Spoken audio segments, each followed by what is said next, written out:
Bismillahirrahmanirrahim. Assalamualaikum warahmatullahi wabarakatuh. Pada kesempatan kali ini saya akan mereview aplikasi Kalam versi 1.0. Oke, langsung saja. Ini adalah tampilan home-nya.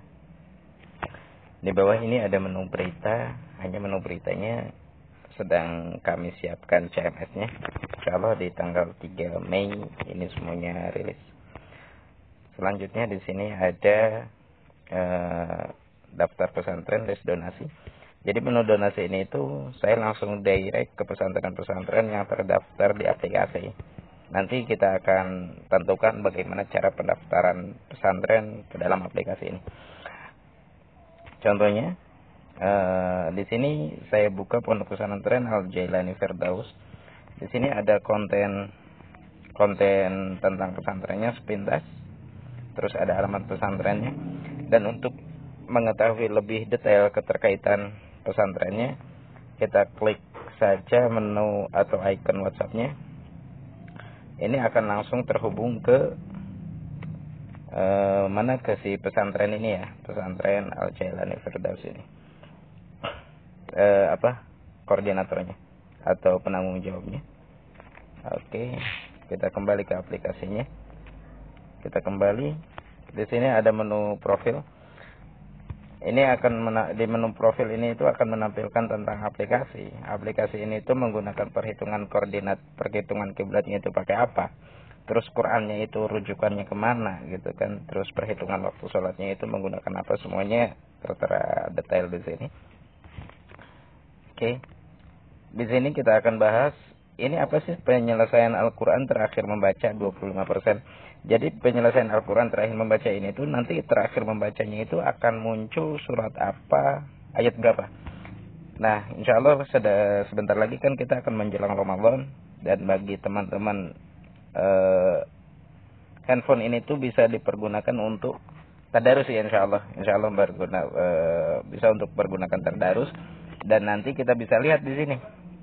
Oh, hari ini tuh sampai dengan hari ini tuh kita sudah membaca Al-Quran itu sudah 10%-nya. Terakhir membacanya itu adalah di surat ayat sekian gitu loh. Oke. Kita buka menu Al-Qurannya. Jadi ketika di scroll ada tombol atau ada menu pencarian surah.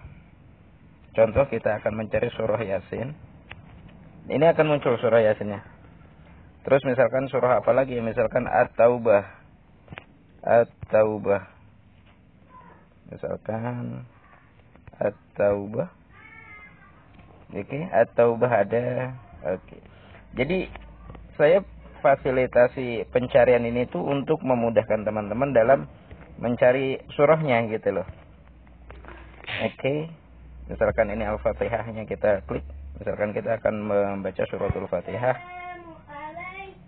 Assalamualaikum. Kita akan membaca suratul Fatihah. Di sini masih loading. Dia masih mengambil data surahnya. Kembali lagi semua data Quran beserta ayat-ayatnya ini semuanya diambil dari data Kemendag Republik Indonesia. Jadi insya Allah semuanya valid, bisa dipastikan semuanya sesuai dengan yang dikeluarkan oleh Kemendag. Di sini ada waktu sholat. Waktu sholatnya ini mengacunya kepada titik koordinat lokasi kita berada. Terus dari waktu sholat ini tuh ada telusuri kiblat. Jadi ketika telusuri kiblat itu ketika diputar, nah di sini ketika gambar Ka'bahnya muncul dan jadi warna hijau yang di atasnya, berarti itu kiblatnya udah sesuai gitu loh. Udah sesuai. Nah, sesuainya seperti ini. Oke. Sampai dengan arah kiblatnya berapa derajat, terus ke arah mana, terus jarak dari titik yang kita tempatin ke Ka'bah berapa kilometer, akurasinya berapa meter, dan lain-lain, saya munculkan semua informasinya. Oke, kurang lebihnya seperti ini dulu. Oh ya, satu lagi. Ini ada kitab hadis. Ada kitab hadis, teman-teman. Oke, hanya loadingnya cukup lumayan lama. Sepertinya kuota sayanya sudah mulai menipis. Masya Allah.